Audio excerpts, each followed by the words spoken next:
जब प्रेम में दूरी आ जाए, तब समझना चाहिए कि कहानी खत्म नहीं हुई। शुरुआत हो रही है एक नए अध्याय की। ये कहानी है महादेव और मां पार्वती के प्रेम की, जिसमें एक छोटी सी गलती ने दोनों को अलग कर दिया। एक दिन कैलाश पर शांत हवा चल रही थी।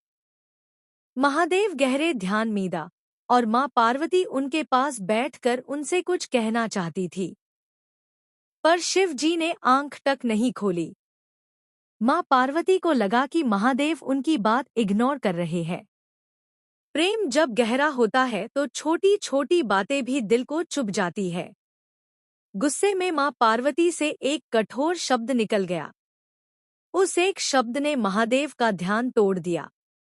उन्होंने धीरे से आंखें खोली और बस इतना ही कहा, पार्वती। शब्द की चोट कभी कभी त्रिशूल से भी गहरी होती है। इतना करके महादेव छुपछाप कैलाश के एकांत में चले गए। मां पार्वती को तब समझ आया कि उनसे बड़ी गलती हो गई है। उनके हृदय में पछतावा भर गया और उन्हें लगा जैसे महादेव उनसे दूर होते जा रहे हैं। पर सच तो ये था कि प्रेम में दूरी होती ही नहीं, सिर्फ समय होता है जो दोनों को फिर एक साथ लाता है। मां पार्वती आंसुओं में डूब गई। उन्होंने प्रार्थना की, हे महादेव, मुझे क्षमा कर दीजिए। पर महादेव अपने ध्यान में हायदा। तब मां पार्वती ने एक संकल्प लिया, मैं महादेव को प्रेम से, भक्ति से और तपस्या से मनाऊंगी। और वो कैलाश से वन की ओर निकल पड़ी। पत्थरों पर बैठकर उन्होंने ध्यान लगाया। ठंडी हवा, पेड़ पौधों की खुशबू और उनके हृदय में बस एक ही नाम, महादेव। दिन-रात मां पार्वती ने तपस्या की। कभी आंखों में आंसू, कभी हृदय में पश्चाताप और कभी प्रेम का गहरा समर्पण। उन्होंने ध्यान में गाया, हे महादेव, प्रेम में गुस्सा हो सकता है, लेकिन दूरी नहीं। महादेव ने जब मां पार्वती की प्रेम भक्ति देखी, उनका हृदय पिघल गया। वो धीरे से उनके पीछे आए। मां पार्वती आंखें बंद करके ध्यान में थी।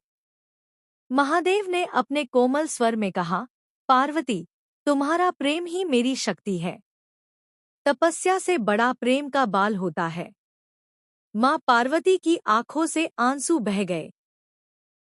उन्होंने महादेव के चरण छुए और कहा, प्रभु, गलती से शब्द निकल गए थे, पर हृदय में आप हाय बस आप हो। महादेव मुस्कुरा दिए और बोले, प्रेम में ईगो नहीं होता, पार्वती।